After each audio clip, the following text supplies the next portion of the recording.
கிறிஸ்துவுக்குள் பிரியமான என் அன்பு தேவனுடைய பிள்ளைகளே, ஒரு விசை கூட உங்கள் அனைவருக்கும் இந்த 2025 ஆண்டின் 7வது மாதத்திற்குரிய இந்த ஜூலை மாதத்தின் நல்வாழ்த்துக்களை உங்களுக்கு தெரிவித்துக் கொள்கிறேன். தேவன் இந்த புதிய மாதத்திலும் நமக்கென்று வைத்திருக்கிற வார்த்தையை நாம் தியானிப்போமாக. தேவன் ஒரு வாக்குத்தத்தத்தை நமக்கு கொடுத்தால் அது நிச்சயமாகவே நம்முடைய வாழ்க்கையில அவர் நிறைவேற்றுகிறவராய் இருக்கிறார். அவர் சொன்னவர் நிச்சயமாகவே செய்வார். இந்த நாளிலும் கூட கர்த்தர் கொடுத்த வார்த்தை வெளிப்படுத்தின விசேஷம் 3ஆம் அதிகாரம் 8வது வசனத்தை நாம் பார்ப்போம். வெளிப்படுத்தின விசேஷம் 3ஆம் அதிகாரம் 8வது வசனம். உன் கிரியைகளை அறிந்திருக்கிறேன், உனக்கு கொஞ்சம் பலனிருந்தும் நீ என் நாமத்தை மறுதலியாமல் என் வசனத்தை கை கொண்டபடியினாலே இதோ திறந்த வாசலை உனக்கு முன்பாக வைத்திருக்கிறேன், அதை ஒருவனும் பூட்ட மாட்டான். பிரியமான தேவனுடைய பிள்ளைகளை, வாசிக்கப்பட்ட இந்த பகுதியில் ஆண்டவர் சொல்றாரு, உன் கிரியைகளை நான் அறிந்திருக்கிறேன், உனக்கு கொஞ்சம் பலன் இருந்தும் நீ என் நாமத்தை மறுதலியாமல் என் வசனத்தை கை கொண்டபடினாலே என்று சொல்லுகிறார். இதோ உனக்கு ஒரு பலனை வைத்திருக்கிறேன், அது என்னவென்றால் திறந்த வாசலை உனக்கு முன்பாக வைத்திருக்கிறேன், அதை ஒருவனும் பூட்ட மாட்டான். பிரியமான பிள்ளைகளை, திறந்த வாசலை உனக்கு முன்பாக நான் வைத்திருக்கிறேன், நீ தாராளமாக பிரவேசிக்கலாம் என்று சொல்லி இந்த வார்த்தையை ஒரு வாக்குத்தத்தமாக நம்முடைய அருள்நாதர் ஆண்டவராகிய இயேசு கிறிஸ்து நமக்கு சொல்லுகிறதை பார்க்கிறோம். இந்த மாதத்தில் ஆண்டவர் முதலாவது நம்முடைய கிரியைகளை, நாம் கர்த்தருக்கென்று படுகிற பிரயாசங்களையும், ஆமென், தேவனுக்கென்று நாம் வாழ்கிற வாழ்க்கையும் சாட்சியாக கர்த்தர் இவைகளை கண்டு அந்த கண்டதற்கு நமக்கு கொடுக்கிற பலன் திறந்த வாசல்.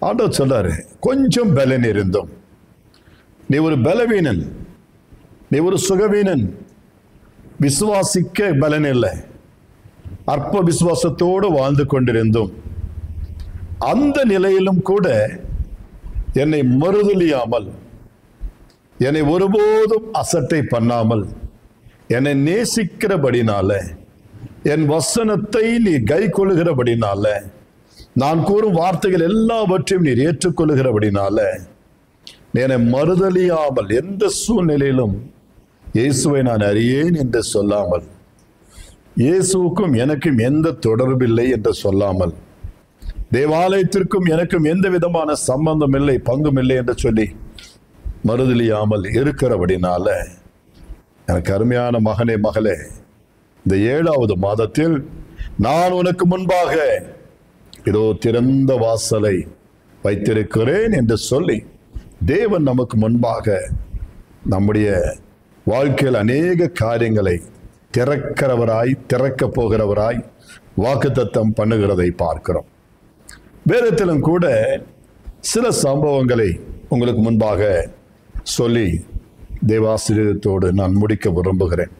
எனக்கு அருமையான தேவ பிள்ளைகளை, பழைய ஏற்பாட்டில் ஆமென், தன் கணவராலும் தன்னுடைய எஜமான்களாலும் வெறுக்கப்பட்டு, அசட்டை பண்ணப்பட்டு, புறக்கணிக்கப்பட்டு, தள்ளப்பட்டு, அருவருக்கப்பட்டு, ஆமென், மிகவும் ஆகாதவளாக எண்ணப்பட்டு, எனக்கு அன்பான தேவ ஜனமே, வெளியேற்றப்பட்ட ஒரு சகோதரியுடைய வாழ்க்கையை நாம் பார்க்கும் பொழுது, ஆதியாகம புஸ்தகம் 21ஆம் அதிகாரம் 14 முதல் 16 முடிய நாம் அதை வாசிக்கிறோம். ஆதியாகமம் 21 14 முதல் 16 முடிய. ஆபிரகாம் அதிகாலையில் எழுந்து அப்பத்தையும் ஒரு துருத்தி தண்ணீரையும் எடுத்து ஆகாருடைய தோளின் மேல் வைத்து பிள்ளையையும் ஒப்புக்கொடுத்து அவளை அனுப்பிவிட்டான். அவள் புறப்பட்டு போய் பெயர்சபாவின் வனாந்திரத்திலே அலைந்து திரிந்தாள்.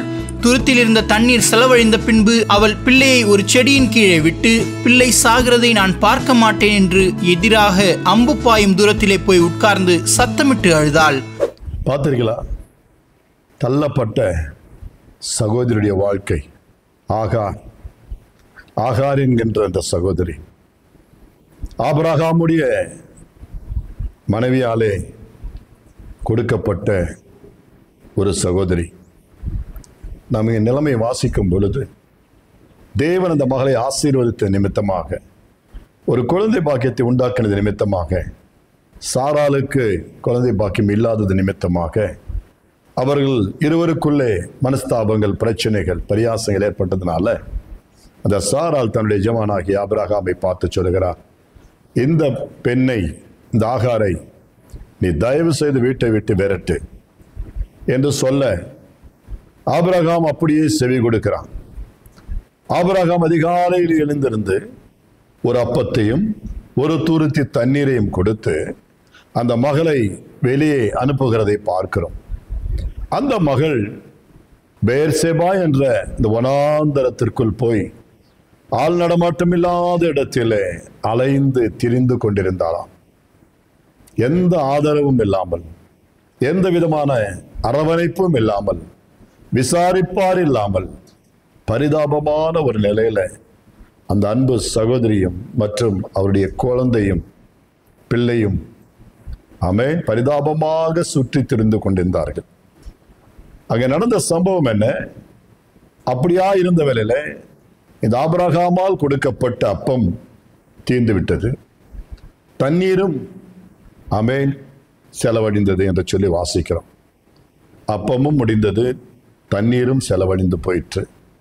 இப்பொழுது அவளுக்கு எந்த விதமான நம்பிக்கையற்றவர்களாக அந்த வனாந்தரத்தில் ஆதரவற்றவர்களாய் பசியும் தாகத்தோடு வாழ்கிறதை பார்க்கிறோம். அந்த சகோதரி கூட ஒருவேளை தாங்கும், பசியும் தாகம் தாங்கும். ஆனா கை குழந்தையா இருக்கிற அந்த குழந்தையை குறித்து பார்க்கும் பொழுது பரிதாபமான ஒரு நிலை. பசிக்காக தாகத்தோடு கூட அழுது கொண்டிருக்கிறது. அப்பொழுதுதான் அந்த தாய் என்ன செய்கிறாள்? அந்த குழந்தையை அம்பு பாயும் தூரத்தில் கொண்டு போய் அங்கே படுக்க வைத்து அங்கே விட்டு தூரத்தில் அமர்ந்து, குழந்தை சாவுது, என்னால் பார்க்க முடியாது என்று சொல்லி சத்தத்தோடு அழுது வேதனையோடு கூட புலம்பிக் கொண்டிருக்கிறதை பார்க்கிறோம், அழுது கொண்டிருக்கிறதை பார்க்கிறோம். எந்த தாயும் தன் பிள்ளைகள் இறக்கிறதை பார்த்து பொறுத்து கொள்ள முடியாது, பொறுத்து கொள்ள மாட்டார்கள். அதுபோல இந்த தாய் தன் பிள்ளை சாகிறதை காணாதபடிக்கு, தாங்கிக் கொள்ள முடியாதபடிக்கு அழுது கொண்டிருக்கிறதை பார்க்கிறோம். ஓ என்று கதறி அழுதுகிறதை பார்க்கிறோம். அந்த மகளுடைய சத்தத்தை அங்கே கேட்க ஒருவரும் இல்லாவிட்டாலும் கூட, ஆனால் அந்த சராசரங்களை படைத்த சர்வ வல்லமையுள்ள தேவன் அந்த மகளை பார்க்கிறதை பார்க்கிறோம். அந்த மகளை பார்த்து, ஆகாரே உனக்கு என்ன நேரிட்டது என்று சொல்லி கேட்கிறார். நீ ஏன் பயப்பட்டு கொண்டிருக்கிறாய்? தேவன் அந்த மகளுடைய கண்களை திறக்கிறதை பார்க்கிறோம். தேவன் அந்த மகளுடைய கண்களை திறக்கிறார். கண்கள் திறந்தவுடனே ஒரு தண்ணீர் துறவை காண்கிறார். தண்ணீர் துறவை கண்டவுடனே போய் துருத்தியிலே தண்ணீரை கொண்டு வந்து நிரப்பி பிள்ளைக்கு குடிக்க கொடுத்தார். பிள்ளையுடைய ஜீவன் திரும்ப வந்தது. அன்பு தேவனுடைய பிள்ளைகளை, தேவன் காண்கிறவர் என்று சொல்லி அந்த இடத்துல அந்த மகள் தேவனுக்கு பெயர் சூட்டுகிறதை பார்க்கிறோம். என்னை காண்கிறவரை நான் கண்டேன். தேவ பிள்ளைகளை, இந்த மாதத்தில் இது போன்ற ஒரு சிச்சுவேஷன்ல, ஒரு சூழ்நிலையில நீங்கள் இருந்து கொண்டிருக்கலாம். தேவன் நம்மை கடந்து போகிறவர் அல்ல. நம்முடைய கூக்குரலுக்கும் நம்முடைய அழுகைக்கும் பதில் கொடுக்கிறவராயிருக்கிறார். தம்மை நோக்கி நாம் கூப்பிடும் பொழுது, கர்த்தரை நோக்கி நாம் ஜெபிக்கும் பொழுது அல்லது அழுவும் பொழுது நிச்சயமா தேவன் நம்மை கடந்து போக மாட்டார். இந்த மாதம் உதாசீனப்படுத்தப்பட்டவர்களாக, தள்ளப்பட்டவர்களாக, வெறுக்கப்பட்டவர்களாக, எந்த விதமான ஆதரவற்றவர்களாய் நாம் பனாந்தரம் போன்ற சூழ்நிலையிலே அமர்ந்திருக்கிறதை போல இருக்கலாம். ஆனால் இந்த மாதத்தில் என் ஆண்டவர் உனக்கு நிச்சயமாக இறங்குகிற தெய்வமாக அவர் இருந்து உன் கண்களை திறக்க பண்ணுவார். உன் கண்களை திறக்கும் பொழுது உனக்கு அருகில் இருக்கிற ஆசீர்வாதங்களை நிச்சயமாய் நீ காண்பாய். எனக்கு அருமையான தேவ ஜனமே, நடந்த ஒரு சம்பவம் இது. இந்த மாதத்தில் உன் வாழ்க்கையில, என் வாழ்க்கையில நடக்க போகிற ஒரு சம்பவம். நிச்சயமா தேவன் இப்படியாக நம்முடைய வாழ்க்கையில அற்புத அடையாளங்களோடு கூட நடத்த போகிறார். ஆசீர்வாதங்கள் நம் அருகில் உண்டு. ஆனால் அவைகளை காணக்கூடாதபடிக்கு ஆமென் அநேக சூழ்நிலைகள் நம்மை குருடாக்கி வைத்திருக்கிறது. இந்த மாதத்தில் தேவன் நம்முடைய கண்களை திறக்க போகிறார். திறந்த கண்களோடு கூட நாம் தேவ ஆசீர்வாதங்களை காண்கிறவர்களாய், தேவ நன்மைகளை காண்கிறவர்களாய், தேவன் நமக்காக வைத்திருக்கிற இந்த திட்டங்களையும் நன்மைகளையும் அற்புதங்களையும் பெற்றுக்கொள்ள போகிறவர்களாய் தேவனுக்கு மகிமையாக வாழ போகிறோம். கர்த்தர் உங்களை எப்படி நடத்துவாராக. இரண்டாவது காரியத்தை நாம் பார்க்கும் பொழுது 2 ராஜாக்களின் புஸ்தகத்தில் 6ஆம் அதிகாரம் 15வது வசனத்திலிருந்து 17வது வசனம் வரைக்கும் பரிசுத்த வேதாகமத்தில் ஒரு சம்பவம் நடந்திருக்கிறது. அந்த சம்பவத்தை வாசிப்போம். 2 ராஜாக்கள் 6ஆம் அதிகாரம் 15, 16, 17. தேவனுடைய மனுஷனின் வேலைக்காரன் அதிகாலமே எழுந்து வெளியே புறப்படுகையில், இதோ இராணுவமும் குதிரைகளும் ரதங்களும் பட்டணத்தை சுற்றி கொண்டிருக்க கண்டான். அப்பொழுது வேலைக்காரன் அவனை நோக்கி, ஐயோ என் ஆண்டவனே, என்ன செய்வோம் என்றான். அதற்கு அவன், பயப்படாதே, அவர்களோடு இருக்கிறவர்களை பார்க்கிலும் நம்மோடு இருக்கிறவர்கள் அதிகம் என்றான். அப்பொழுது எலிசா விண்ணப்பம் பண்ணி, கர்த்தாவே, இவன் பார்க்கும்படி இவன் கண்களை திறந்தருளும் என்றான். உடனே கர்த்தர் அந்த வேலைக்காரன் கண்களை திறந்தார். இதோ எலிசாவை சுற்றிலும் அக்கினிமயமான குதிரைகளாலும் ரதங்களாலும் அந்த மலை நிறைந்திருக்கிறதை அவன் கண்டான். எனக்கு அன்பான தேவ பிள்ளைகளை பாருங்கள். தேவ பிள்ளைகளுக்கு விரோதமாக ஒரு பயங்கரமான படை, இராணுவ படை, குதிரை படை ஆமென் விரோதமாக எழும்பிக் கொண்டு ஆமென் வந்து கொண்டிருக்கிறதை பார்க்கிறோம். ஆமென் ராம் முழுவதும் இவர்களை சூழ்ந்து வட்டமிட்டு அவர்களை சூழ்ந்து கொண்டிருக்கிறதை பார்க்கிறோம். அதிகாலமே இந்த வேலைக்காரன் வெளியில வந்து பார்த்த பொழுது படைகள், எதிரிகளின் படைகள் அந்த இடம் முழுவதும் சூழ்ந்திருந்ததை பார்க்கிறான். இராணுவம், குதிரைகள், ரதங்கள் என ஆமென் அந்த பட்டணத்தையே முற்றுகை போட்டிருந்ததை பார்த்தான். எனக்கு அருமையான தேவ ஜனமே, உடனே உள்ளே வந்து அந்த எலிசாவிடத்திற்கு வந்து அந்த வேலைக்காரன் கதறுகிறான். ஐயோ தேவ மனிதனே, என் ஆண்டவரே, நாம் இப்பொழுது என்ன செய்வோம்? முடிந்தது நம்முடைய கதை. நாம் செத்து போக போகிறோம். காரணம், எதிரிகள் நம்முடைய பட்டணத்தை சூழ்ந்திருக்கிறார்கள், நம்மை சுற்றிலும் ஆமென் படையை முகாமிட்டு இருக்கிறார்கள் என்று சொல்லி கதறுகிறதை பார்க்கிறோம். நாம் என்ன செய்ய போகிறோம்?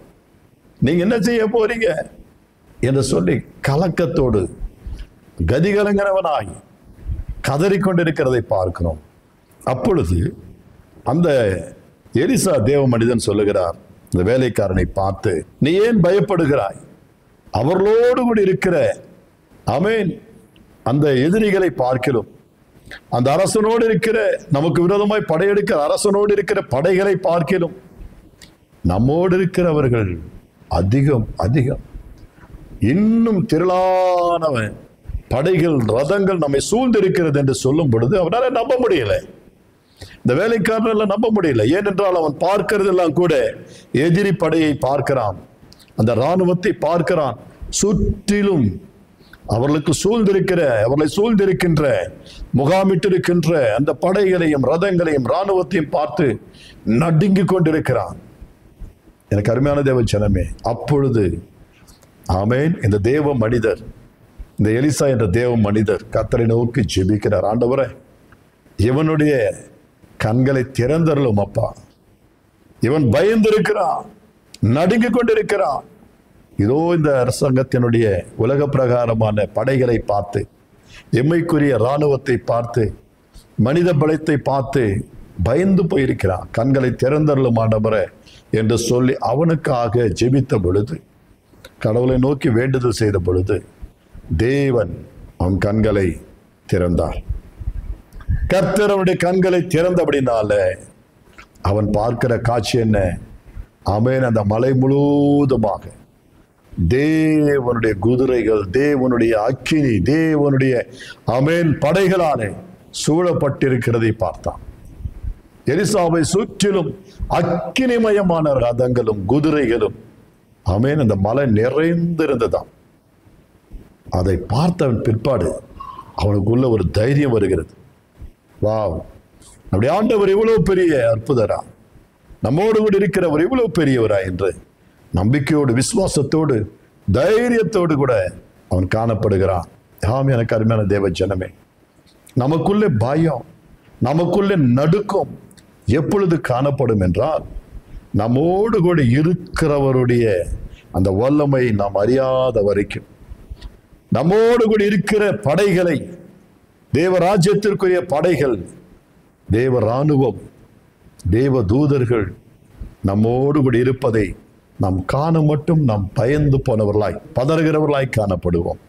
பிரியமான தேவ பிள்ளைகளை, மெய்யாகவே இன்றைக்கும் நீங்களும் கூட ஒருவேளை இதை போன்ற பதற்றத்திலே இருக்கலாம். உங்களுக்கு விரோதமாக ஒரு படை எழும்பிக் கொண்டிருக்கிறதுனால, உங்களுக்கு விரோதமாக எழும்பிக் கொண்டு இருக்கிற சூனியம், மந்திரம், தந்திரம், செய்வினைகள், ஆமென், இது போன்ற சாத்தானுடைய ஏவுதல்கள் உங்களுக்கு விரோதமாக ஒரு கூட்டம் எழுப்பிக் கொண்டு செய்து கொண்டிருக்கலாம். பயப்படாதீங்க. உனக்கு விரோதமாய் உருவாக்கப்படுகிற எந்த ஆயுதமும் வாய்க்காதபடி கர்த்தர் செய்வார். ஆமென். அந்த செய்வினை விட, மந்திர சக்திகளை விட, சூன்யத்தை விட, ஏவலை விட நம் தேவனுடைய வல்லமை மகா பெரியது. அதற்கு விரோதமானது ஒன்றுமில்லை. எனக்கு அருமையானதோட பிள்ளைகளை, அது ஒரு வழியாய் வரும் பொழுது 7 வழியாய் ஓடும்படி என் ஆண்டவர் துணை செய்வார். ஆமென். அந்த வல்லமைகளை பார்க்கலும், இருளின் அதிகாரங்களை பார்க்கலும் தேவனுடைய வல்லமை மகா பெரியது. அதை நீ காண்பாயாக. இந்த மாதத்தில் கர்த்தர் உனக்காக தம்முடைய தூதர்களை கட்டளையிடுவாராக. ஆமென். நீ கண்களை திற, உன் மனக்கண்களை திறந்து பார். தேவன் உனக்காக ஆயத்த பண்ணினவைகளை ஆமென் நீ காண்பாய். பயப்படாதீர்கள். இந்த மாதத்தில் தேவன் நிச்சயமாகவே நமக்காக அவர் யாவையும் செய்து முடிக்கின்ற தெய்வமாய் இருக்கிறார். 3வது காரியத்தை நான் பார்க்க விரும்புகிறேன். வாசிக்கிறோம். யோசுவா என்கிற புஸ்தகத்திலிருந்து 6ஆம் அதிகாரம் முதல் 5 வசனங்களிலே ஒரு சம்பவத்தை பார்க்கிறோம். இவைகள் எல்லாம் இந்த பூமியில நடந்தவைகள். கிறிஸ்துவுக்கு முன்பாக ஆதி காலங்களிலே நடந்த சம்பவங்களை நான் உங்களுக்கு சொல்லுகிறேன். எனக்கு அன்பான தேவ பிள்ளைகளை, எரிகோ என்கின்ற அந்த பட்டணத்தை குறித்து வாசிக்கிறோம். எரிகோ பயங்கரமான ஒரு மிகப்பெரிய மதில் சுவர்களாலே அடைக்கப்பட்டிருந்த, வேலியாக போடப்பட்டிருந்த ஒரு நகர். வேதம் சொல்லுகிறது, இந்த எரிகோ இஸ்ரவேல் புத்திரருக்கு முன்பாக ஆமென் அடைக்கப்பட்டிருந்தது என்று சொல்லி வாசிக்கிறோம். கதவுகள் அடைக்கப்பட்டிருந்தது. அந்த சுவரானது அவ்வளோ பெருசு, யாராலும் ஏற முடியாது, இறங்க முடியாது, கடக்கவும் முடியாது. அவ்வளோ பெரிய மதில் சுவர்.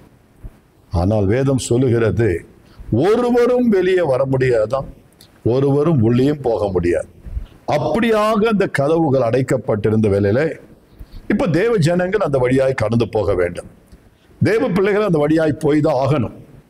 தேவன் நடத்தி கொண்டு போகிறார். அப்பொழுது அந்த எரிகோவுக்கு முன்பாக தேவ பிள்ளைகள் எல்லோரும் அங்கே வந்து கர்த்தரை நோக்கி ஜெபிக்கிறார்கள். ஐயோ ஆண்டவரே, இவ்வளோ பெரிய நகரம், பட்டணம், எவ்வளோ பெரிய மதில் சுவர்கள், நாங்கள் எப்படி இதை கடப்பது என்று சொல்லும் பொழுது ஆண்டவர் சொன்ன வார்த்தைகள், ஆண்டவர் சில ஆலோசனைகளை அவர்களுக்கு கொடுக்கிறதை பார்க்கிறோம். அதை தான் நாம் இங்கே யோசுவா 6ஆம் அதிகாரம் முதல் 5 வசனங்கள்ல வாசிக்கிறோம். வாசிப்போம். எரிகோ இஸ்ரவேல் புத்திரருக்கு முன்பாக அடைக்கப்பட்டிருந்தது. ஒருவரும் வெளியே போகவும் இல்லை, ஒருவரும் உள்ளே வரவும் இல்லை. கர்த்தர் யோசுவாவை நோக்கி, இதோ எரிகோவையும் அதன் ராஜாவையும் யுத்த வீரரையும் உன் கையில் ஒப்புக் கொடுத்தேன். யுத்த புருஷராகிய நீங்கள் அனைவரும் பட்டணத்தை சூழ்ந்து ஒரு தரம் சுற்றி வாருங்கள். இப்படி 6 நாள் செய்ய கடவீர்கள்.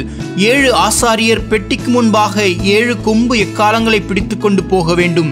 7ஆம் நாளில் பட்டணத்தை 7 தரம் சுற்றி வர கடவர்கள். ஆசாரியர் எக்காலங்களை ஊத வேண்டும்.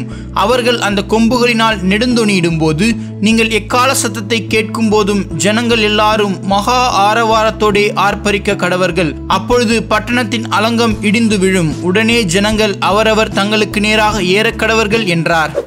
ஆமென். எனக்கு அன்பான தேவ பிள்ளைகளை, வாசித்த இந்த பகுதியில் எப்படியெல்லாம் கர்த்தர் ஆலோசனை தருகிறார் என்று பார்க்கிறோம். இந்த அடைக்கப்பட்ட எரிகோ பட்டணத்தை திறப்பதற்காக, திறக்கப்படுவதற்காக இந்த தேவ பிள்ளைகள் என்ன செய்ய வேண்டும், என்ன கையாள வேண்டும் என்பதை கர்த்தர் தெளிவாக அவர்களுக்கு உபதேசம் பண்ணுகிறதை கட்டளையாய் சொல்லுகிறது. நாம் இங்கே பார்த்தோம். இப்படியாக அவர்கள் அந்த கட்டளையை பெற்று, தேவ ஆலோசனையை பெற்று, தேவனுடைய வார்த்தைகளை பெற்று, அதன்படியே அவர்கள் செய்த பொழுது வசனம் 20 சொல்லுகிறது. 20வது வசனத்தை வாசிக்க கேட்போம். எக்காலங்களை ஊதுகையில் ஜனங்கள் ஆர்ப்பரித்தார்கள். எக்கால சத்தத்தை ஜனங்கள் கேட்டு மகா ஆரவாரத்தோடே முழங்குகையில் அலங்கம் இடிந்து விழுந்தது. உடனே ஜனங்கள் அவரவர் தங்களுக்கு நேராக பட்டணத்தில் ஏறி பட்டணத்தை பிடித்து, வாசித்த அந்த பகுதியில் அவர்கள் தேவனுடைய வார்த்தையின்படியே அவர் நடந்து கொண்ட பொழுது, தேவனுடைய சத்தத்திற்கு செவி கொடுத்து அதன்படி செய்த பொழுது வேதம் சொல்லுகிறது, அலங்கம் இடிந்து விழுந்தது.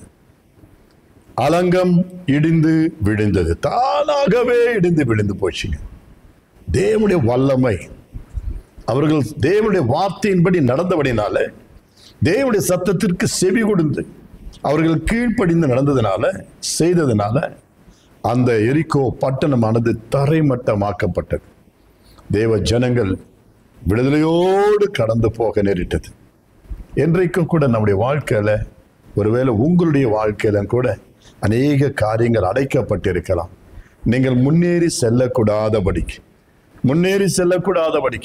உயர்வை காணக்கூடாதபடிக்கு, நீங்கள் விரும்புகிற காரியங்கள் வாய்க்காதபடிக்கு, நடக்காதபடிக்கு சூழ்நிலைகள் தடைகளாய் காணப்படலாம், அடைப்புகளாய் காணப்படலாம். அந்த அடைப்புகளை கர்த்தர் நேர்த்தியாய் உடைப்பார். எனக்கு அருமையான தேவ ஜனமே, இங்கே நடந்தது நம்முடைய வாழ்க்கையிலும் நடக்கும். இந்த 7வது மாதத்தில் அந்த அற்புதங்களை காணப்போகிறீர்கள். ஏன்? தேவன் வாக்குத்தத்தம் பண்ணினால் அது நிச்சயமாகவே நிறைவேறும். அவருடைய வார்த்தைக்கு மறுமொழியே கிடையாது. அவர் சொல்ல ஆகும், அவருடைய கட்டளை நிற்கும். நிச்சயமா தேவ பிள்ளைகளே, தேவனுடைய வார்த்தை ஒருபோதும் வெறுமனையாய் திரும்பாது. அது வார்த்தை ஜீவன் உள்ளது. இந்த மாதத்தில் உனக்கு முன்பாக நான் ஒரு திறந்த வாசலை வைத்திருக்கிறேன் ஒழிய ஏதோ அடைக்கப்பட்ட கதவுகள், அடைக்கப்பட்ட காரியங்கள் அல்ல. அவைகளை நான் நொறுக்கி உனக்காக வழிகளை திறப்பேன் என்பதுதான் கர்த்தர் இந்த மாதத்தில் நமக்கு சொல்லுகிற வாக்குத்தத்தம். கடைசியாக நம் வேதத்தில் வாசிக்கும் பொழுது அப்போஸ்தலர் நடபடிகள் 16ஆம் அதிகாரம் 23வது வசனத்திலிருந்து 26 முடிய நாம் பார்ப்போம். அப்போஸ்தலர்கள் 16ஆம் அதிகாரம் 23லிருந்து 26 முடிய. அவர்களை அநேக அடி அடித்த பின்பு சிறைச்சாலையிலே வைத்து அவர்களை பத்திரமாய் காக்கும்படி சிறைச்சாலைக்காரனுக்கு கட்டளையிட்டார்கள். அவன் இப்படிப்பட்ட கட்டளையை பெற்று அவர்களை உட்காவலரிலே அடைத்து அவர்கள் கால்களை தொழு மரத்தில் மாட்டி வைத்தான். நடுராத்திரியிலே பவுலும் சீலாவும் ஜெபம் பண்ணி தேவனை துதித்து பாடினார்கள். காவலில் வைக்கப்பட்டவர்கள் அதை கேட்டுக்கொண்டிருந்தார்கள். சடுதியிலே சிறைச்சாலை அஸ்திவாரங்கள் அசையும்படியாக பூமி மிகவும் அதிர்ந்தது. உடனே கதவுகளெல்லாம் திறவுண்டது. எல்லாருடைய கட்டுகளும் கழன்று போயிற்று. பார்த்தீர்களா? தேவன் செய்கிற அற்புதங்கள். இந்த மாதத்திலே இந்த அற்புதங்களால் கர்த்தர் உங்களையும் என்னையும் நடத்த போகிறார். எங்கே பவுலும் சீலா என்ற தேவ பிள்ளைகள் சீஷர்களை, கர்த்தருடைய சீஷர்களை பயமுறுத்தினார்கள். அவர்கள் இயேசுவின் நாமத்தை அறிவிக்கிறது நிமித்தமாக, கர்த்தருடைய நல்வார்த்தைகளை அறிவிக்கிறது நிமித்தமாக, நற்பண்புகளை அறிவிக்கிறது நிமித்தமாக, சுவிசேஷத்தை அறிவிக்கிறது நிமித்தமாக, எந்த தீமையான காரியங்களும் அல்ல, நாட்டுக்கு விரோதமான காரியங்களும் அல்ல, மனிதர்களுக்குள்ள சலசலப்பையும் மத வேறுபாடுகளையும் கலகங்களையும் உண்டு பண்ணுகிற வார்த்தைகள் அல்ல. எனக்கு அன்பான தேவனுடைய பிள்ளைகளே, ஒற்றுமை, அன்பு, சமாதானம், சாந்தம், நல்லொழுக்கம், இது போன்ற நல்ல காரியங்களை, கர்த்தருடைய பாதைகளை, வழிகளை அவர்கள் அறிவித்துக் கொண்டிருந்தபடினால ஆகாத கூட்டம் இவர்களுக்கு விரோதமாக அரசாங்கமானது எழும்பிற்று. அந்நாட்களிலே கிறிஸ்துவுக்கு விரோதமான அரசாங்கம் இவர்களை பிடித்து அவருடைய நாமத்தை அறிவிக்க கூடாது என்று சொல்லி அநேக அடிகளை அடித்து அவர்களை கொண்டு வந்து சிறைச்சாலையில் அடைத்து வைத்தார்கள். அவருடைய கைகளிலும் கால்களிலும் தொழுமரத்தினாலே மாட்டி வைத்தார்கள். அவர்கள் சிறைச்சாலையிலே வைக்கப்பட்டிருந்தார்கள். பிரியமான தேவனுடைய பிள்ளைகளே, அவர்களோ இவைகளுக்கெல்லாம் பயப்படாமல், இந்த கட்டுகளுக்கெல்லாம் அஞ்சாமல், சிறைச்சாலைக்கென்று அவர்கள் எந்த விதத்திலும் பயப்படாமதபடிக்கு வழக்கம் போல அவர்கள் தேவனை துதிக்கிறார்கள், ஆராதிக்கிறார்கள் என்று வேதத்தில் வாசிக்கிறோம். நடுராத்திரியில, இரவு நேரத்தில் இந்த பவுலும் சீலாவும் தேவனை மகிமைப்படுத்தி கொண்டிருந்தார்கள். பாடல்கள் மூலமாய், துதிகளின் மூலமாய் கர்த்தரை ஆராதித்துக் கொண்டிருந்தார்கள். தங்கள் கைகளிலே கட்டு, கால்களிலே விலங்குகள், இவைகளால தாங்கள் அடைக்கப்பட்டு பொழுது அதை பற்றி ஒரு சிந்தை, கடுகளவு சிந்தை இல்லாமல், எண்ணங்கள் இல்லாமல் கர்த்தரையே மகிமைப்படுத்துகிறவர்களாக இருந்தபடினால அவர்கள் பாடி துதி செய்து கொண்டிருந்த அந்த வேளையில வேதம் சொல்லுகிறது, ஆமென், அந்த சிறைச்சாலையின் அஸ்திபாரமானது அசைந்தது என்று சொல்லப்பட்டிருக்கிறது. அந்த சிறைச்சாலையின் அஸ்திபாரம் அசைந்தது. எனக்கு அருமையான தேவனுடைய பிள்ளைகளே, மட்டுமல்ல, பூமியானது மிகவும் அதிர்ந்தது. துதிக்கு வல்லமை உண்டு, தேவ ஆராதனைக்கு வல்லமை உண்டு. கர்த்தர் சர்வ வல்லமையுள்ள தேவன். வேதம் சொல்லுகிறது, உடனே அந்த கதவுகள் திறவுண்டது. பிரியமான தேவனுடைய பிள்ளைகளே, எல்லோருடைய கட்டுகளும் கலன்று போயிற்று. அவருடைய கைகளிலும் கால்களிலும் இருந்த கட்டுகள் எல்லாம் கலந்து போயிற்று. தேவன் ஒரு அசைவு உண்டு பண்ணினார், ஒரு அதிர்வு உண்டு பண்ணினார். என் கண்பான தேவனுடைய பிள்ளைகளை, உனக்காக கர்த்தர் இந்த மாதத்தில் செய்ய போகிற காரியம், உன்னை விடுதலையோடு கூட மகிழ்ச்சியோடு கூட வாழ விடாதபடிக்கு சத்துரு உன்னை கட்டுகிறவனாய் இருக்கிறானா? உன்னை சிறையில் அடைக்கிறவனாய் இருக்கிறானா? உன்னை சிறைபிடித்து வைத்திருக்கிறானா? தேவனை மகிமைப்படுத்தாதபடிக்கு, கர்த்தருடைய நாமத்தை சொல்லக்கூடாதபடிக்கு, தேவனுடைய ராஜ்யத்திற்கு மகிமையாய் வாழக்கூடாதபடிக்கு பயப்பட வேண்டாம். தேவன் உங்களோடு கூட இருக்கிறார். பிரியமான தேவ ஜனமே, அவர்களுக்கு விரோதமாக உருவாக்கப்பட்ட எந்த விதமான அவர்கள் பாடி துதி செய்த பொழுது தேவன் அங்கு ஒரு பெரிய அசைவு உண்டு பண்ணினார். உடனே சிறைச்சாலையின் கதவுகள் எல்லாம் கூட திறவுண்டது என்று சொல்லி வாசிக்கிறோம். எனக்கு அன்பான தேவனுடைய பிள்ளைகளே, தேவன் நம்முடைய சிறையிருப்பை மாற்றுகிற தெய்வமாய் இருக்கிறார். சத்துரு நம்மை சிறைபிடித்து வைக்க அவன் மிகவும் துடிக்கிறான். இவனை விடுதலையோடு கூட வாழ விடக்கூடாது, சுதந்திரமாக இவனை தெரிய விடக்கூடாது, இவன் மகிழ்ச்சியோடு இருக்கக்கூடாது. ஏதாவது ஒரு கட்டுனால் இவனை கட்டிவிட்டு ஏதாவது ஒரு விதத்தில் இவனை சிறையில் அடைக்க வேண்டும் என்று சிறை பிடிப்புக்குள் நம்மை கொண்டு போகிறான். ஆனால் நாமோ அதற்கெல்லாம் பயப்படாம நாம் வழக்கம் போல நம்முடைய கர்த்தரை தொழுது கொண்டால், கர்த்தரை ஆராதித்தால், நம் தேவன் பவுலையும் சீலாயும் விடுதலை ஆக்கினது போல நம்மையும் விடுதலை ஆக்குவார். வேதம் சொல்லுகிறது, உபாகமத்தின் புஸ்தகம் 30ஆம் அதிகாரம் 3வது வசனத்திலே, கர்த்தர் நம்முடைய சிறையிருப்பை திருப்புவார். உன் தேவனாகிய கர்த்தர் உன் சிறையிருப்பை திருப்பி உனக்கு இறங்கி, அவன் தேவன் நமக்கு இறங்குவார். இறங்கும் பொழுது அவன் நம் எல்லா ஜனங்களிடத்திலும் இருக்கிற நம்முடைய காரியங்கள் தேவன் ஆசீர்வாதமாய் மாற்றுவார். ஆமென். தேவன் நம்மை சேர்த்துக் கொள்வார். எனக்கு அருமையான தேவ பிள்ளைகளை, மெய்யாகவே நம்முடைய சிறையிருப்பு மாறும் பொழுது ஜனங்கள் எல்லோரும் மீண்டும் நம்மிடத்தில் வருவார்கள். தேவ நாமம் மகிமைப்படும், பிசாசு வெட்கப்பட்டு போவான். இந்த வசனம் எரேமியா 33 7ஆம் வசனமும் 8வது வசனத்தையும் நான் பார்க்கும் பொழுது ஆண்டவர் சொல்றாரு, நான் யூதாவின் சிறையிருப்பையும் இஸ்ரவேலின் சிறையிருப்பையும், ஆமென், இன்றைக்கு இருக்கிற யூதா இஸ்ரவேல் அந்த ஜனங்கள் அல்ல, உங்களை குறித்தும் என்னை குறித்தும் பரிசுத்த வேதாகமத்திலே எழுதி வைக்கப்பட்டிருக்கிறது. நான் யூதாவின் சிறையிருப்பையும் இஸ்ரவேலின் சிறையிருப்பையும் திருப்பி முன்னிருந்தது போல அவர்களை நான் கட்டுவித்து, மீண்டும் நம்மை ரீபில்ட் பண்ணுவாராம், கட்டுவிப்பார். அவர்களுக்கு விரோதமாய் குற்றம் செய்த அவருடைய எல்லா குற்றங்களையும் அக்கிரமங்களையும் நான் அவர்களுக்கு மன்னித்து அவைகளை நீங்களாக்கி அவன் சுத்திகரிப்பேன் என்று சொல்லி கர்த்தர் சொல்லுகிறார். இந்த மாதம் நம்முடைய அக்கிரமங்களை அவர் நினைக்க மாட்டார். ஆமென். நாம் தேவனுக்கு விரோதமாய் செய்த போர் செய்த அந்த காரியங்கள் எல்லாம் மறந்து விட்டு நம்மை மன்னித்து, நம்முடைய துரோகங்கள் எல்லாம் மன்னித்து, நம்முடைய அக்கிரமங்கள் எல்லாம் மன்னித்து இந்த மாதத்தில் நம்முடைய சிறையிருப்பை மாற்றி திருப்பி விடுதலையோடு வாழ வைப்பேன் என்று சொல்லி கர்த்தர் வாக்குத்தத்தம் பண்ணுகிறார். எனக்கு அருமையான தேவ ஜனமே, ஆமென். திறந்த வாசல், ஒருவனும் நம்மை தடை செய்ய முடியாது, ஒருவனும் நமக்கு விரோதமாக காரியங்களை அடைக்க முடியாது, தடுக்க முடியாது, நம்மை ஒருபோதும் சிறைபிடித்து வைக்க முடியாது. நம் தேவன் பெரியவர். கடைசி காலங்களில் வாழ்ந்து கொண்டிருக்கிறோம். உங்களுக்கு விரோதமாக ஆயுதங்கள் எத்தனை எழும்பினாலும் பயப்பட வேண்டாம். உலகத்தில் இருக்கிறவர்களை காட்டிலும் நமக்குள் நம்மோடு கூட இருக்கிறவர் பெரியவர். அவர் நம்மை காப்பார், உங்களை நடத்துவார். தேவன் உங்களுக்கு முன்பாக இந்த மாதம் திறந்த வாசலை வைத்திருக்கிறபடினாலே சந்தோஷமாக பிரவேசித்து ஆசீர்வாதங்களை சுதந்திரித்துக் கொள்ளுங்கள். கர்த்தர் உங்களை நடத்துவாராக. God bless you. Amen.